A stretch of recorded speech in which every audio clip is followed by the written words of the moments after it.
Hi there! In case you don't know who I am, then let me tell you that I run a YouTube channel called Greatscott, on which I've been creating electronics projects for about 7 years. And today I want to tell you about my favorite electronics project for which I use the PCBs from JLCPCB. Now, it has been a tough decision for me between my LiPo charge protect boost circuits and my Nixie clock. But in the end I had to go with the Nixie clock just because it looks pretty awesome in my opinion.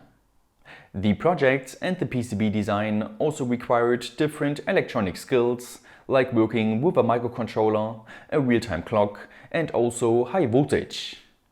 So this project covers quite a few very interesting topics of electronics. And that is why for me it is my favorite project, which you can also check out on my YouTube channel. With that being said, thanks for watching and stay creative!